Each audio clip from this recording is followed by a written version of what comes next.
Pagpapala po mga kapatid, nawa ay abutin tayo ng oras na ito na tumatamasa ng pagpapala, kalinga, pagmamahal, yakap ng ating Panginoon.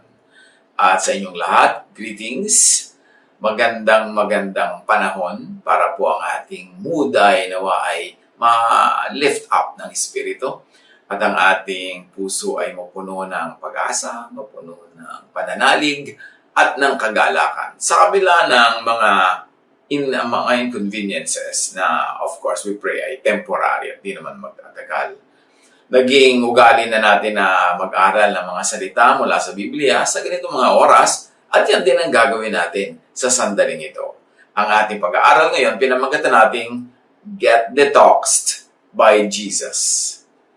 Matanggal ang mga impurities, ang mga kalat sa ating espiritu, sa ating emosyon, sa ating puso, sa ating katawan. Mark 1:21-22. They went to Capernaum, and when the Sabbath came, Jesus went into the synagogue and began to teach. The people were amazed at his teaching, because he taught them as one who had authority, not as the teachers of the law. So, ang binasa natin sa Mark was very emphatic. Jesus taught with authority. Hindi yung parang kinabisa lang yung kanyang pinag-aralan, nabasa lang sa balutan ng tinapay, o napulot lang kung kanino. May authority, may truth, may power. Jesus taught out of the box, obviously, kasi kung he taught within the box, edi walang napansin na authority, walang napansin na kakaiba. So Jesus taught out of the box of the teachers of the law. Out of the box of the law. Purgang-purga na kasi ang mga Israelita sa mga itinuturo ng mga teachers of the law, ng mga Pharisees. Yun na lang yun, paulit-ulit, rewind ng rewind, replay ng replay. Wala na silang masabing, wow, what a great teaching with authority. Ngayon si Jesus nung nagturo, yun ang naibulalas nila. Mark 1:23-24. Just then, a man in their synagogue who was possessed by an impure spirit cried out, "What do you want with us, Jesus of Nazareth? Have you come to destroy us? I know who you are, the Holy One of God." Biruin ninyo, gusto niyo bang mag-worship, mag-Bible study, tas may katabi kayo na possessed? This was exactly what was happening in their fellowship. Balik sila ng balik doon, dasal lang dasal, aral lang aral, pero merong possessed. At yung possessed na yun, hindi tinatabla ng pinag-aaralan nila. Possessed pa rin. Hindi nawawala yung impure spirit sa kanya, nandun pa rin. So talagang walang kalatoy-latoy itong pananalig na ito na ginagawa nila, yung mga katuroan at yung nagtuturo. At sabi ng mga spirits, "Have you come to destroy us? What do you want with us?" So, hindi siya nag-iisa. Sinong kakampi ng evil spirits or impure spirits na ito? Sino ang kasama niya? Mark 1:25-26. "Be quiet," said Jesus sternly. "Come out of him." The impure spirit shook the man violently and came out of him with a shriek. Simple lang si Jesus kasi may authority, may power. Hindi niya kailangan ng histrionics, hindi niya kailangan ng drama, hindi niya kailangan ng kung ano-anong mga kaartehan. Sabi lang niya, "Come out of him." At talagang umalis, but not without creating a little more disturbance. May mga tili-tili pa at sigaw-sigaw na sumama at kasabay ng kanyang paglabas doon sa tao. Now, the work of Jesus is to drive out impure spirits, impurities, contaminants. Kasi dapat pure ang ating espiritu. Pagka hindi ito pure, siya ay may kasama, hati, magulo. Kaya meron tayong makasabihang hati ang loob, sira ang loob. Kasi may kahati. Dapat ang Diyos lang, ang laman ng ating espiritu, ng ating puso, ng ating isip. Now, impure spirits could be literal, mga spirit talaga, or could be symbolic of thoughts and mental, emotional state. Maraming mga sinasabi dyan sa New Testament na possessed, may demon, may spirit, na pag inanalyze sa mga psychiatrist, ma-identify nila as acute, depression. In other words, because in those times, hindi pa nila alam yung acute depression, hindi nila alam at wala naman silang clinical psychiatry, lahat na lang ng tao na medyo kakaiba ang behavior, kakaiba ang itsura, kakaiba ang ginagawa, sinasabi na agad nila na possessed. Maaring meron talaga mga possessed, pero maaring marami doon talagang mga depressed lamang. So ano mga thoughts? Yung mga yan na pwedeng magmukha kang possessed, pero depressed ka pala. Thoughts that give doubts, scare, anger, makes one bitter, thoughts that enslave, torture, pollute, thoughts that destroy personality. And interestingly, this kind of thoughts doesn't come only from the devil.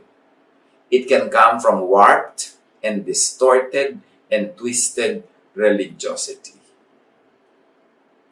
Kaya maraming religious people, yung intensely religious, depressed. In fact, some psychiatrists will tell you, if they will tell you, na marami silang pasyente, religious leaders. Kasi nga, ang dami-daming pretense, hypocrisy, pressure, guilt ng religion. Kaya pagka ikaw ay nasa ganong klaseng un-Jesusness, madedepress ka nga at mapagkakamalang kang possessed. Have the words and teachings of Jesus drive those thoughts out of your system kung ikaw ay ganyan ang kalagayan. Get yourself and others detoxified by Jesus. Talagang madedetox ka ni Jesus kung maraming toxins dyan sa loob ng iyong personality kasi toxic ang iyong lifestyle, lalong-lalo kung toxic ang iyong religiosity. Mark 1:27-28. The people were also amazed that they asked each other, "What is this? A new teaching and with authority. He even gives orders to impure spirits and they obey him."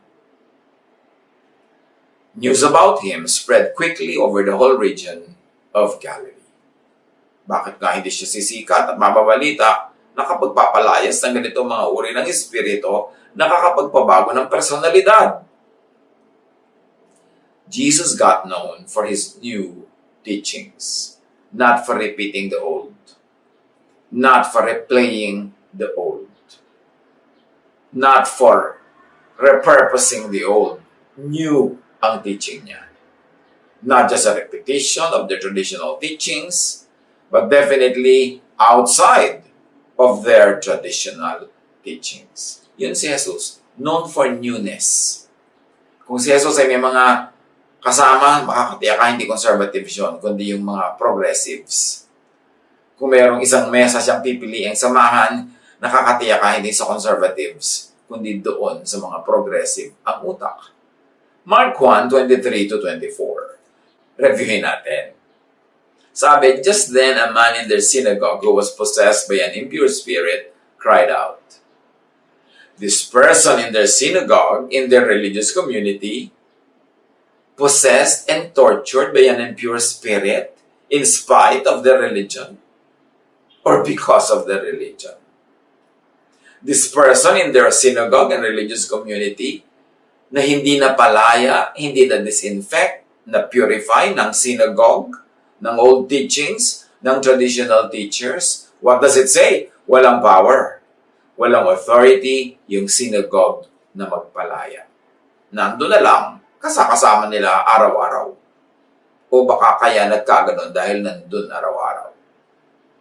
Mark 1:27-28, kung re-reviewin natin, the people were also amazed that they asked each other, "What is this? A new teaching and with authority.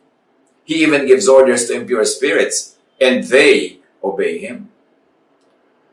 The old teachings of the synagogue, which really means the old teachings of the temple and the priests, the teachers of the law and the Pharisees, did not have power or authority to drive out impure spirits. Para lang habit, turo lang ng turo, pero walang talab, walang effect, hindi nakakalaya yung oppressed. So the old teachings could be the very cause, the aggravator of the spiritual impurities.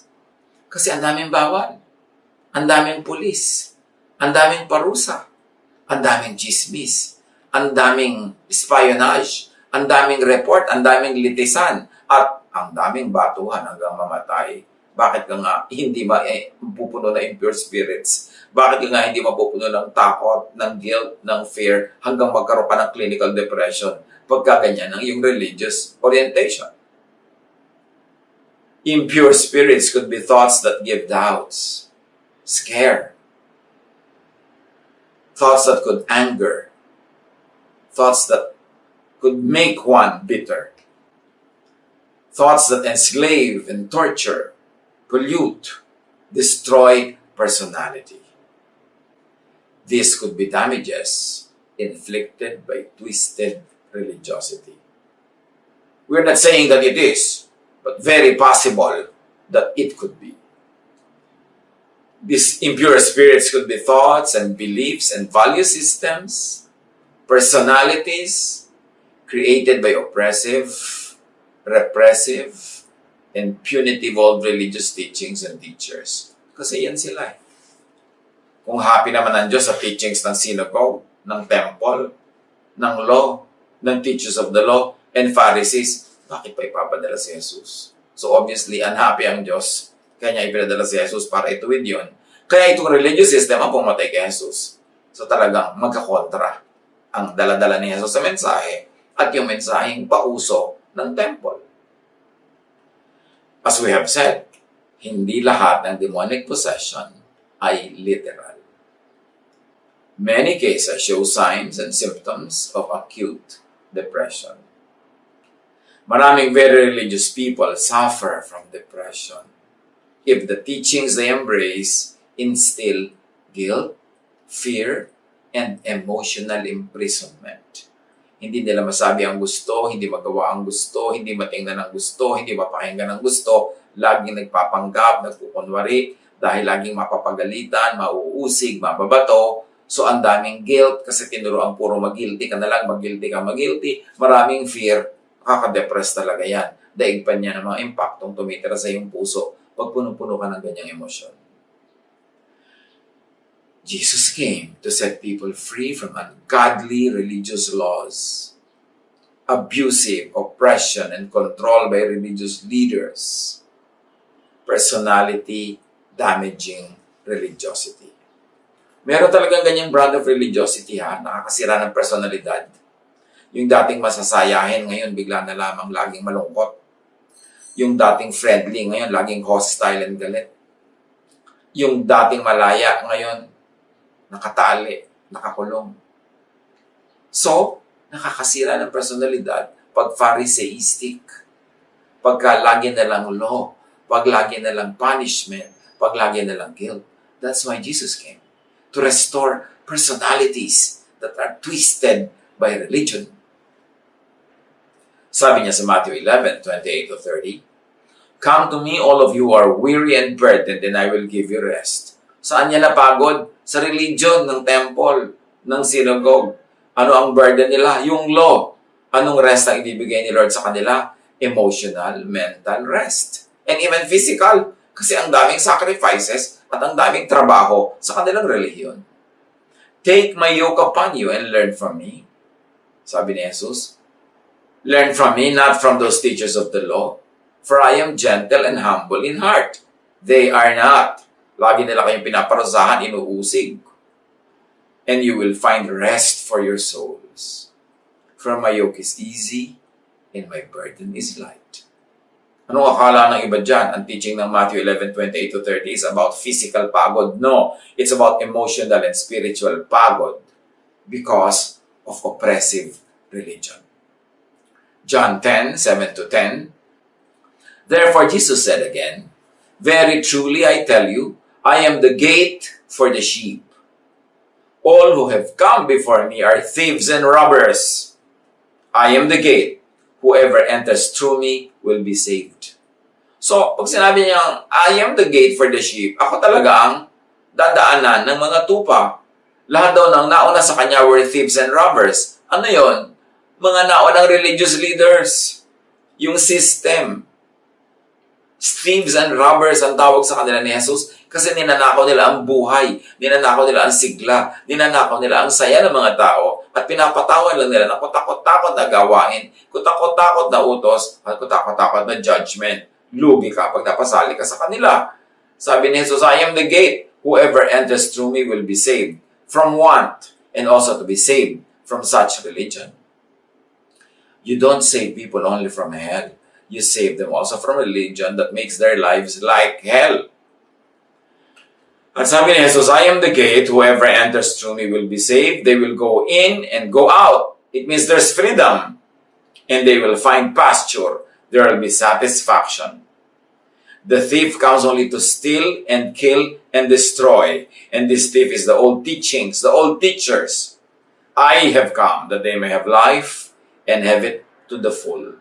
Kaya dumating si Jesus para bigyan tayo ng pahinga from oppressive religiosity at bigyan tayo ng buhay na masagana, masaya, malaya na magmahal, makipagmahalan, umibig, at malaya sa kontrol ng mga religious leaders.